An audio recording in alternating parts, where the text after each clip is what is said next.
Bryan Houston here with Coach Marcus Gold from Whitehouse High School as we get ready for the opening of district play as the Whitehouse Wildcats travel to Nacogdoches to take on the Dragons, who are 1-1.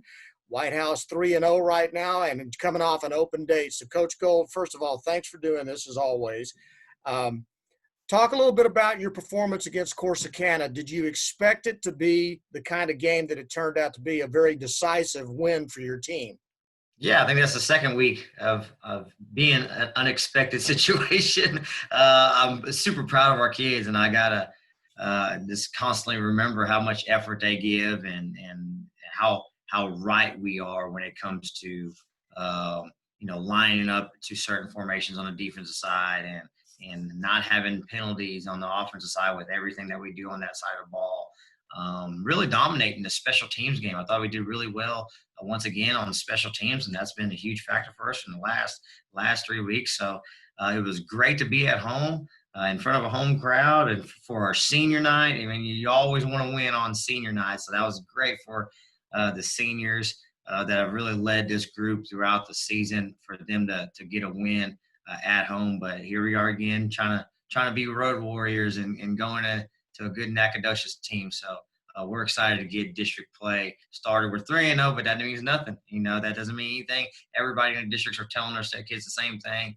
Everybody's 0-0, and these are the big ones. Well, the good news for you, obviously, you'd much rather be 3-0 than be 1-1 or 1-2 or whatever.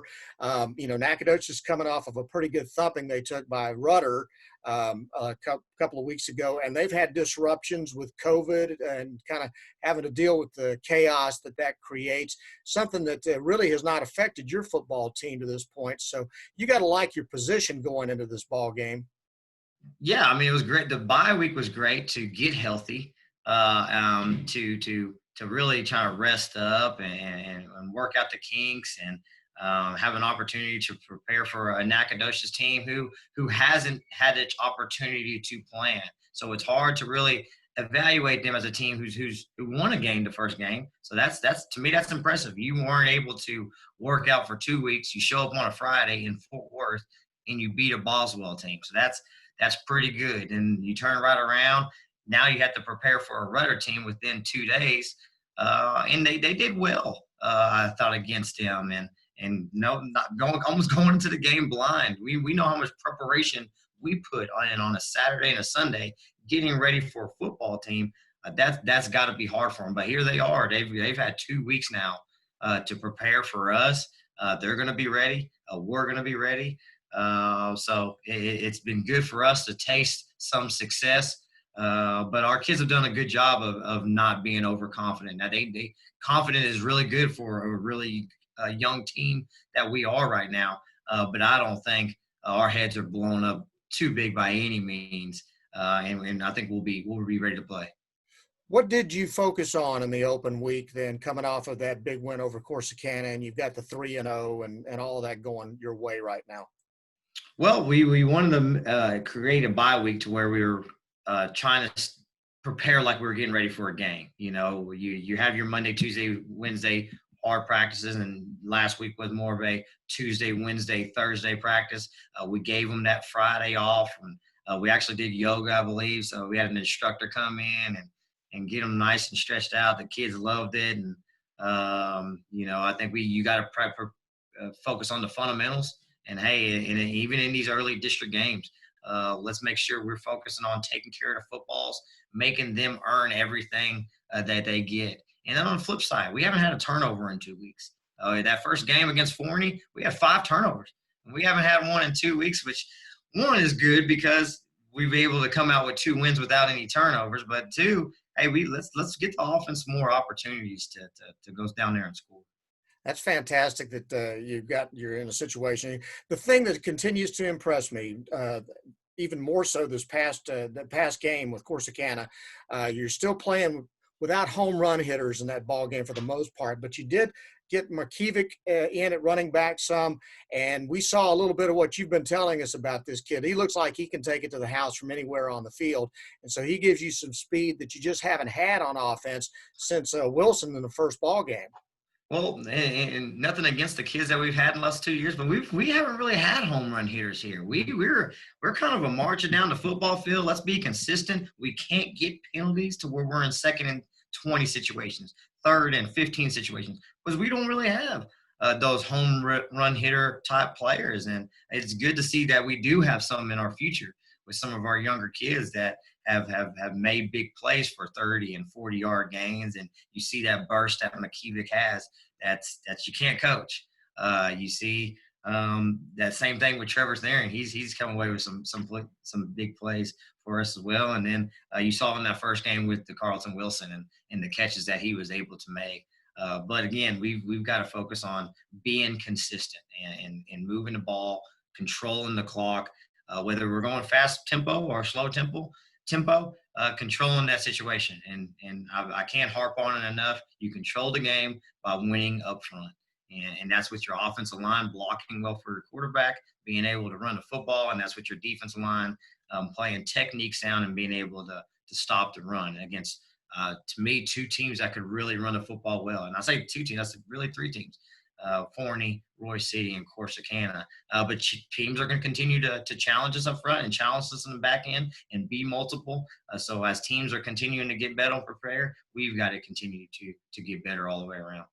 All right, so you've got the Dragons now coming up. Again, they're 1-1. They're in their 2nd year under Coach Allman. Talk a little bit about what you see when you look at Huddle and you see the video that you've already broken down. Well, yeah. Sometimes you got to look back in the past and like, well, how were the games versus Nacogdoches since I've been here? And they've always been a 4-quarter football game. We've got to play with tremendous effort. We've got to be relentless. We're going to go through some adverse situations, and I say that just to remind you. Last year we won off of a fake punt with 1.5 minutes left in the game. The year before that, we're down 18 points with 8 minutes left, and we come back and win the game. Year before that, it's 14-11. They have the ball down there on the 1-yard line twice on 4th and 1, and we come up with a stance. So we like to brainwash our kids, and I don't know if it's brainwashing them anymore, but we get them to believe that they're winners and they understand how to win games.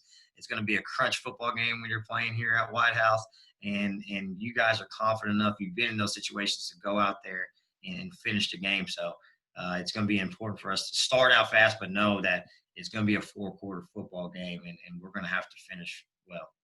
Looking at their lineup, who are the players that you're focused on trying to take away, or at least spend a little bit more time preparing for? Yeah, last year I thought they got the run game going well against us. They have a big back in the backfield, number 23. He runs the ball well. He runs it hard. He was out last week. I imagine he'll be back ready to go this week. They have some athletes outside. They bring back the little number 1 at receiver that they had last year. It seemed like they try to get him the ball. They have some kids on the defensive side that also play offense, number 3, number 4, that play in their back end that will come out there as receivers, and they'll try to get the ball to those guys. So I imagine they'll be a little bit more balanced. Last year, I felt like they were heavy run. This year, they're a little bit more heavy pass. So we've got to be ready for both of them. And then on the flip side, their defense. I thought their defense was really good last year, and I'm seeing the same thing this year. They returned some guys in the back end that are very athletic. They have some pretty good rotation of linebackers and defensive linemen that'll get after you, and that created some problems against, I think, Rudder and Boswell at times. So they're a good athletic football team. They've always been known as that for a long time. So we've got to come in there with some confidence and be ready for that. That was one of the things I was going to say, is that I've been watching Nacogdoches play since the late 70s. And one thing that you could always say, yes, I'm old, first of all. One thing you could always say about Nacogdoches is they always had sprinkled in the lineup some Division I caliber players. I mean, going all the way back to Mark Moore, who was a safety that played for the Seahawks back in the early 80s. Mm-hmm. So they've always had talent.